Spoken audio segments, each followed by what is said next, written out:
jam, pump it up while your feet are stumping. And the jam is pumping, look ahead, the crowd is jumping. Pump it up a little more, get the party going on the dance floor. See, cause that's where the party's at, and you find out if you do that. A place to stay, get your booty. What's going on, Power Sweep? This is Stephen Harless, owner of the Washington Redskins, for podcast number 3. Sorry I'm late with this one. I've been really busy. Damn woman talked me into getting a new puppy. And that thing has kept me up and pretty kept me busy from basically doing what I want to do, which is, that was a horrible idea by me, letting her get that. But anyway, I was able to get a little free time today. Sorry again that I'm 2 days late with it. Last week I gave you the NFC preview. Told you this week that I'll give you the AFC preview. Going to look back on weeks 1 through 3. Going to spotlight some games for week 4, 5, and 6. Talk about some other things. Get some conversation flowing in Pro Boards. But let's go ahead and just jump right into it. Starting out with the AFC preview. We're going to start out in the AFC North. Last year in the AFC North, you had basically your top 3 front runners was the Browns, Bengals, and the Ravens. A little late on this one, so week 1 through 3 is done. So I got a little bit of advantage there. The Bengals and the Ravens most surprisingly started out 0-3. That really surprised me. I don't know. I didn't look back at their schedule, but still, the number 0-3 really surprised me out of both of those teams. Ravens has got a pretty stout defense. Bengals do as well. I know Bengals struggle on offense as Andy Dalton throws a lot of interceptions, but still, they usually win 7-8 games a year. I'm going to go with the Browns in this one. They've already started out 3-0. I played the Browns last year. They have a real stout defense, probably one of the stoutest defenses I've played, and probably have the best 2 DBs in the league. Well, I think on Madden, maybe not, real life league, but, with Gilbert and Hayden, he's allowed to, that allows him to play a lot of man coverage. And as we know, most of the time, man coverage is crap, but in this year's game, but when you have those 2 kind of DBs, that will allow you to do that. It puts itself in a good position. I'm really surprised and shocked. Pittsburgh has turned it around. I don't know if they'll lose steam going on into the season, but they're starting out 3-0. Huge turnaround from last year.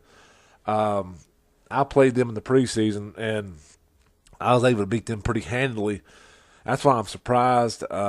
Maybe he was hiding his cards or whatever, but he is definitely balling, and I look for him to give the Browns a game. He's beat some pretty good teams in this 3-0 start too. It's not. He actually, it's not what would you call a pie schedule. So he's going to give the Browns a run for their money. But I do look for the Browns to come out of that division and earn that playoff berth. Moving on to the AFC South, guys. This division is just loaded. You can pick one of the 4 teams and to win this division, and I think you'll be okay. I know the Titans got beat last night by the Jags, but I'm still going with the Titans. I think Stout is a hell of a player. He'll get it turned around. Whatever went wrong there, I think he'll come out on top of that division. And of course, I think the Jags will be second. 2 very good teams. Two teams I would not want in my division. And I want everybody to keep an eye on the Colts this year. Colts struggled last year, but this year I think they're 1-2.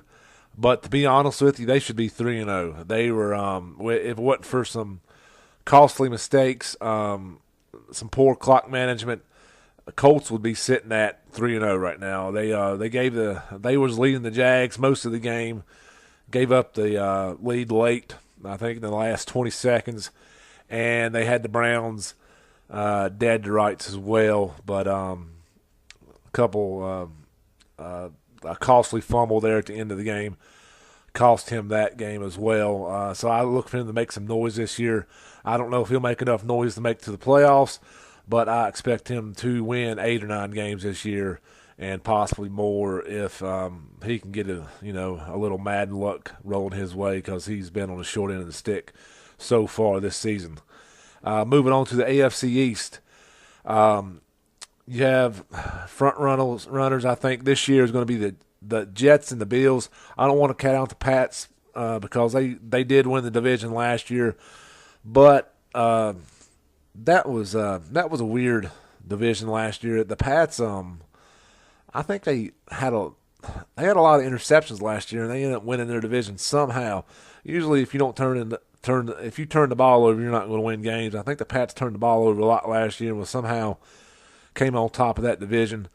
I don't look for that to happen this year. I look for the Jets to bounce back. They've been playing pretty solid. They took a loss to the Broncos in week 2, I believe, but I really look for them to take control of that division, with the Bills coming in second. If not, that probably last game between the Bills and the Jets is probably going to determine that division. But I'm going to go with the Jets there. They seem to give Buffalo a handful when they play each other. Moving on to the AFC West, I look for the Chiefs to handily take that division. They took it handily last year with the Chargers being down. It looks like the Chargers are playing pretty good football this year. He may give the Chiefs a run for it. We'll have to see in probably 2 or 3 more weeks how his game is really coming along. I think it's coming along good, but enough to take the division, I'm not sure. Chiefs got one hell of a running game and one hell of a run defense. I played the Chiefs last night, and I'm pretty decent at running the ball, and he shut that down quick. So Chiefs will be hard to handle in that division. The Broncos, I look for the Broncos to be better. I look for the Broncos to win. I think they won 4 or 5 games last year. I look for them to win 8 or 9. They're getting better. They're almost there. Just got to start taking care of the ball just a little bit more. And I think you're going to see the Broncos in the playoffs in the next year or two, because his game's really coming along as well. That wraps it up for all the divisions. As a wild card, of course, I have the Jags coming out of the AFC South. And then I have the Bills coming out of the AFC North to lock up both wild cards. And in the end, I got the Titans representing the AFC versus the Atlanta Falcons in the Super Bowl as a rematch of 2 years ago. And I actually think Atlanta will finally get that monkey off their back and win them a Super Bowl title, and this season in power sweep. That's my previews for this year. I'd like to hear your opinions, of course. I love how the comments, it's generating conversation in power sleep. I love all the comments. Thanks for the messages and ideas people sending me. I really appreciate it, and all the kudos I'm getting. I just think it's a fun thing for the league. Keep the conversation flowing. Now we're going to move on to Week 1 and Week 3 review. I had spotlighted a couple games in my last podcast, and I'm going to go over them with some other teams that caught my eye in the first 3 weeks of this young season. Week 1, we had the Jets at the against Buffalo. Jets was able to win that game 27-24. Really no stats caught my eye, except for the Jets had a couple defensive players. Calvin Pryor had 10 tackles, and Roy Cousins had 9.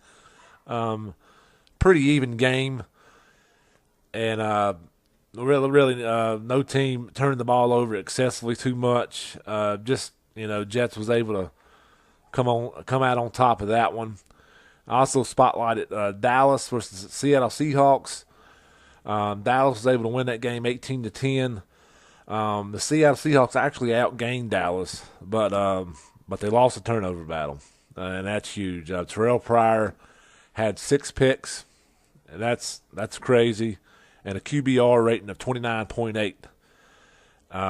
For Dallas, Winford James had 2 picks, Charles French had 2 picks, and Rolando McClain had a safety and a pick 6. So Dallas's defense was on point that game. Congrats to Dallas on a big win in Week 1. And a notable upset, the game I didn't spotlight, San Francisco was able to knock off Jacksonville in Week 1, 24-17. So a big congrats to San Francisco. That's a huge win against a great team. You deserve it. I look forward to seeing what you do the rest of the season. That's definitely a big step forward for you. Being new to the league, beating the returning Super Bowl champ 24-17. Going into Week 2, we had the first spotlight game was Kansas City at Denver. I was looking for Denver to get off to a good start this season, maybe contend for the title. He wasn't able to do that. He lost to Kansas City 35-17. Denver threw 6 picks with Sterling Hubbard. Swanson for KC also threw 3 picks, but the big deciding factor there was Christine Michael for Kansas City rushed for 105 yards and 3 touchdowns, and Denver, I think, only rushed for 32 yards. It just wasn't able to get their rushing game going, and Kansas City did, and that was the story of that game. And considering the 6 interceptions thrown by Sterling Hubbard. Moving on to Washington and the Rams. But Washington was able to win that game 27-20. Both backs had over 100 yards. Pretty even game. The only thing Seattle lost there other than the game was the turnover battle. That ended up being key. I think he did throw a pick in his own territory. And, going into that game, I can talk a little bit more about that game since I played it. I was worried about Brennan Dalton. Guys, if you play Seattle, if you play St. Louis, you got to watch out for Brennan Dalton. This guy is a burner. You better put 2 guys on him because he will beat you deep. And I went in the game knowing that. Stopped him in the first half, come out in the third quarter, get lazy, go into an aggressive defense, and sure enough, he beats me with Brennan Dalton for 70-some yards down the field. I was lucky to get the momentum back, be able to pull that game out. But a great game, see St. Louis, and I was lucky on that one. Moving on to Week 3, Jacksonville was victorious over Tennessee, 24-13.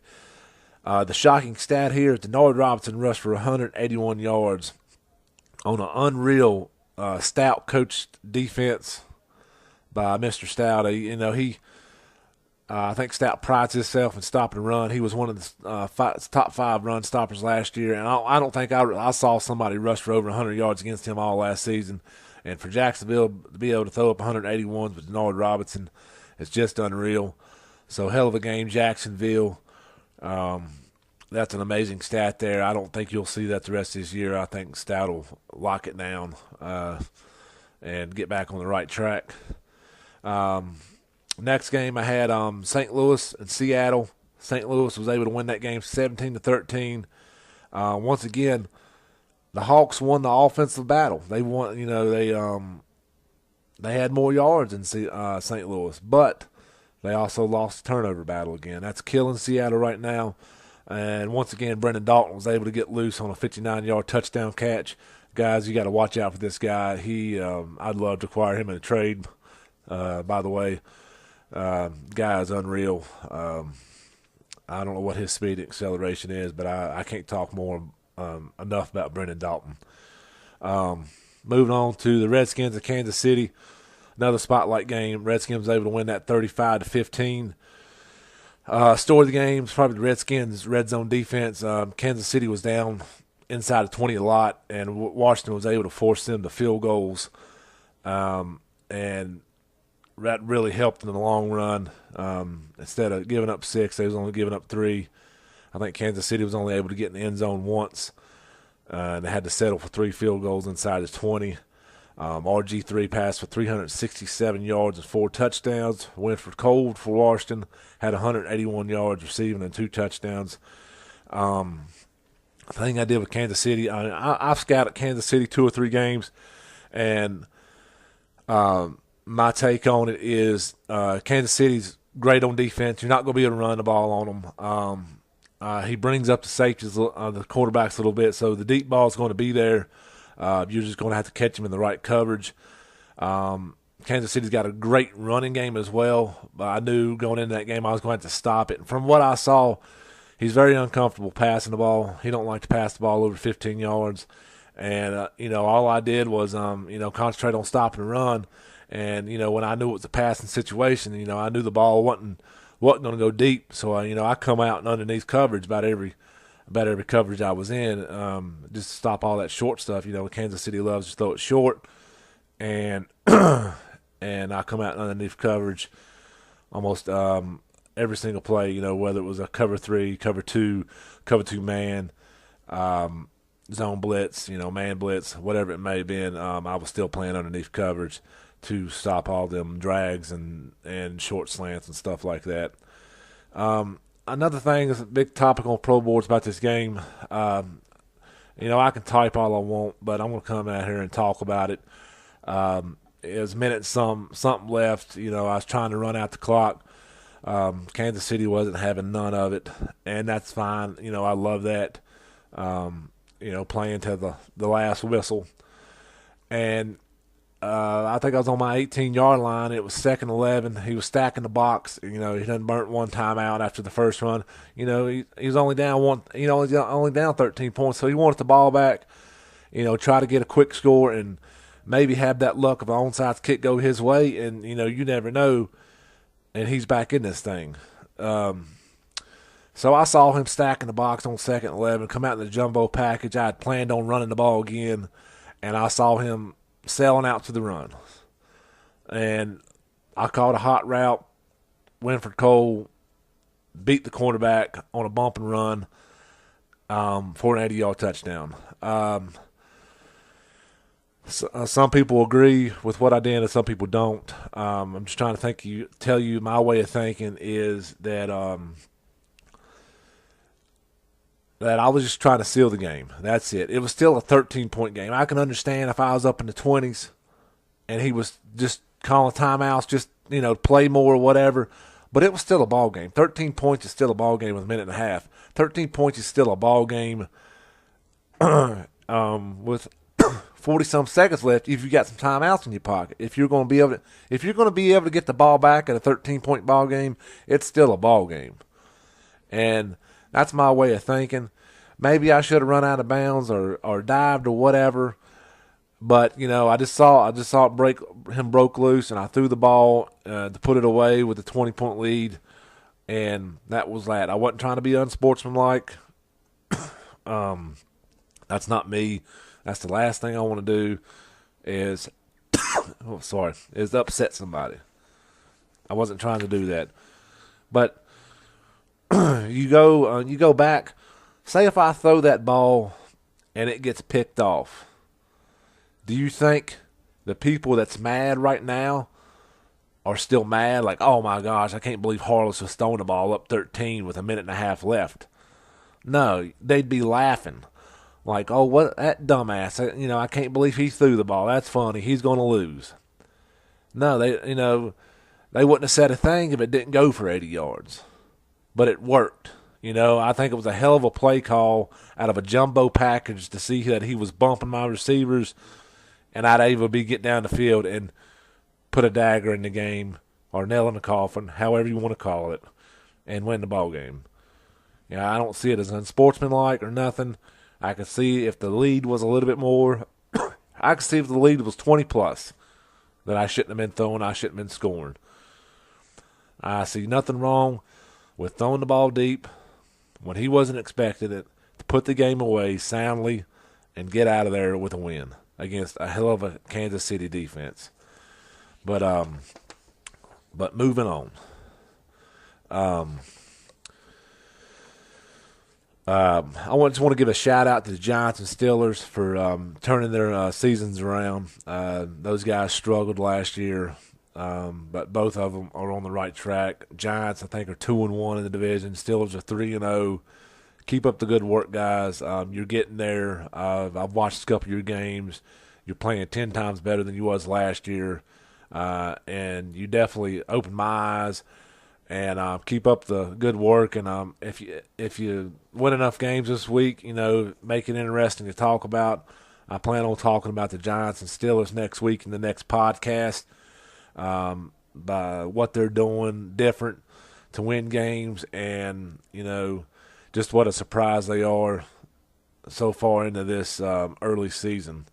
Moving on to the previews of week 4 through 6. I'm only going to spotlight one game a week now.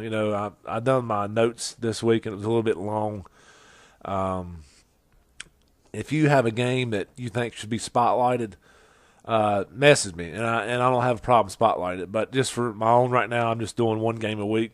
But if you think your game should be spotlighted, message me. I ain't got a problem doing it. It's I know this is fun for a whole lot of people, and so, some people probably don't even listen. But some people's messaging me and wanting their game spotlighted or whatever. But if you're interested in having your game spotlighted, message me, and I'll be glad to do it.